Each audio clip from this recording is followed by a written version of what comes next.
అందరికీ వందనాలు. పిల్లల్ని పెంచడం ఎలా అనే అంశాన్ని నేను చెప్పబోతున్నాను.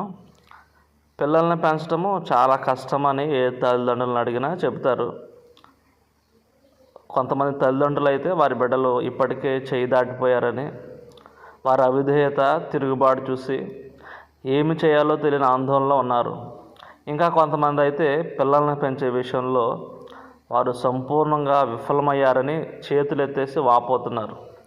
దేవునికి భయపడకుండా తల్లిదండ్రుల మీద తిరుగుబడుతూ ఏ అధికారాన్ని లెక్క చేయని పిల్లలు మన సంఘాల్లో ఉన్నారు. ఇది కొంతమంది తల్లిదండ్రులు కన్నిటికి వేదనకి కారణం. మనం ఎదుర్కొంటున్న పెద్ద సంక్షోభం. అయినప్పటికీ దేవుడు మనకు ఉన్నాడు. మనము దేవుని మీద ఆధారపడినప్పుడు, వాక్యానుసారంగా పిల్లలను పెంచినప్పుడు, వాక్యము ఏం చెప్తుందో ఆ విధంగా మనం పిల్లల్ని పెంచినప్పుడు, వాక్యానుసారంగా క్రమశిక్షణలో పెంచడం అనేది అసాధ్యమైనది కాదు. కానీ ఈ దినాల్లో పిల్లలకి సమయం ఇవ్వకపోవడము, సరిగ్గా మాట్లాడకపోవడము, దేవుని గురించి బోధించకపోవడము, ఇటువంటి తప్పులు చేయడం ద్వారా పిల్లల్ని తల్లిదండ్రులు సరైన ప్రవర్తనలో నడిపించలేకపోతున్నారు. మన యొక్క గురి పిల్లలని దేవుని కోసం పెంచాలి, దేవుడు వాక్యానుసారంగా పెంచాలి.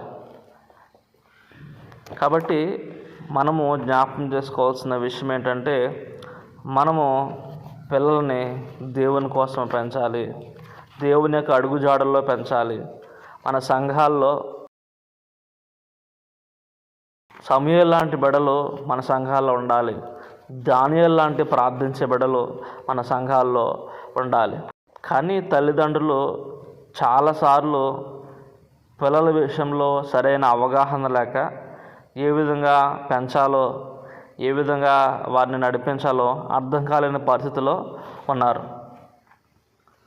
పిల్లలకి ఫోన్లు ఇచ్చి పిల్లలకి సరైన మార్గాలు బోధించకుండా వారు మంచిగా ఉండాలనుకోవడము, క్రమంగా ఉండాలనుకోవడము, వారి ప్రవర్తన మంచిగా ఉండడం అనేది అసాధ్యము. కాబట్టి తల్లిదండ్రులుగా మనం నేర్చుకున్నప్పుడు, మనము ఇవి అవలంబించినప్పుడు, ఈ పద్ధతులను దేవుడి వాక్యంలో మనకి నేర్పించిన పద్ధతులను మనం నేర్పించినప్పుడు వారు ఖచ్చితంగా మంచి బిడ్డలుగా తయారవ్వగలరు. ప్రపంచంలో ఎంతోమంది యవనస్తులు వారి జీవితాలని పాడు చేసుకుంటూ ఎంతో భయంకరమైన జీవితాన్ని జీవిస్తున్న వారు పిల్లలు ఎంతోమందిని చూస్తూ ఉన్నాం. పిల్లల జీవితంలో కూడా చిన్నప్పటి నుంచి ఎన్నో భయంకరమైన అలవాట్లు, మనస్తత్వము, ఎంతో గర్వము, ఎంతో లోబడకపోవడము, ఎంతో సాతాను బిడ్డల్లాగా ఉన్న పిల్లల్ని మనము చూస్తూ ఉన్నాం. జీవితాన్ని నియంత్రించడానికి మనము అవలంబించవలసిన పద్ధతులను మనము మార్చుకోవాల్సిన విషయమై ఉంది. పిల్లలను వారి జీవితాన్ని మార్చడానికి ప్రతిబింబింపజేసేది ఏంటంటే హృదయము.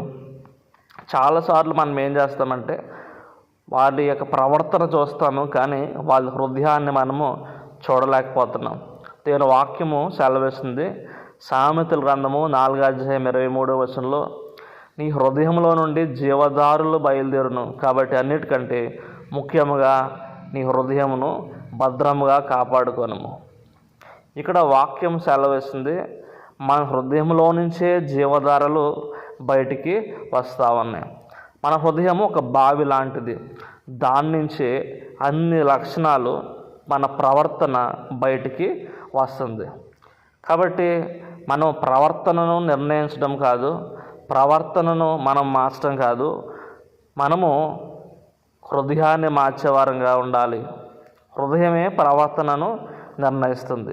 మార్కు సువార్త 7:21-22 వరకు ఇలాగ చెప్తుంది. లోపల నుండి అనగా మనుషుల హృదయంలో నుండి దురాలోచనలను, జారత్వమును, దొంగతనమును, నరహత్యలను, వ్యభిచారమును, లోభములను, చెడుతనములను, కృత్రిమమును, కామ వికారమును, మత్సరమును, దేవదూషణయు, అహంభావమును, అవివేకమును వచ్చును. ఇక్కడ ఇవన్నీ కూడా ఎందులో నుంచి వస్తున్నాయంటేనండి, హృదయములో నుంచి వస్తుంది. హృదయము మనిషి యొక్క జీవితాన్ని ప్రతిబింబింప చేస్తూ ఉంది.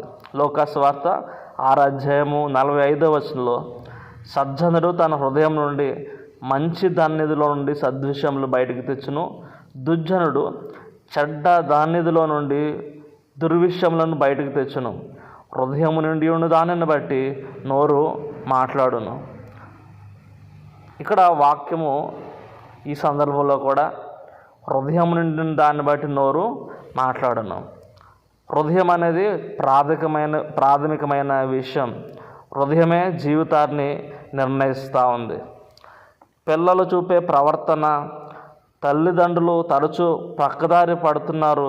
ఎందుకోసమంటే ప్రవర్తన చూసే క్రమశిక్షణ నేర్పించాలనుకుంటున్నారు. పిల్లలు క్రమశిక్షణలో ఉండలేకపోతున్నారు. కారణము వారి హృదయము ఆల్రెడీ వారి హృదయంలో చెడును నింపుకున్నప్పుడు, చెడు ఆలోచన కలిగి ఉన్నప్పుడు, చెడు దృక్పథాలు వారు కలిగి ఉన్నప్పుడు వారు మంచి ప్రవర్తన, మంచి క్రియలు కలిగి ఉండలేరు.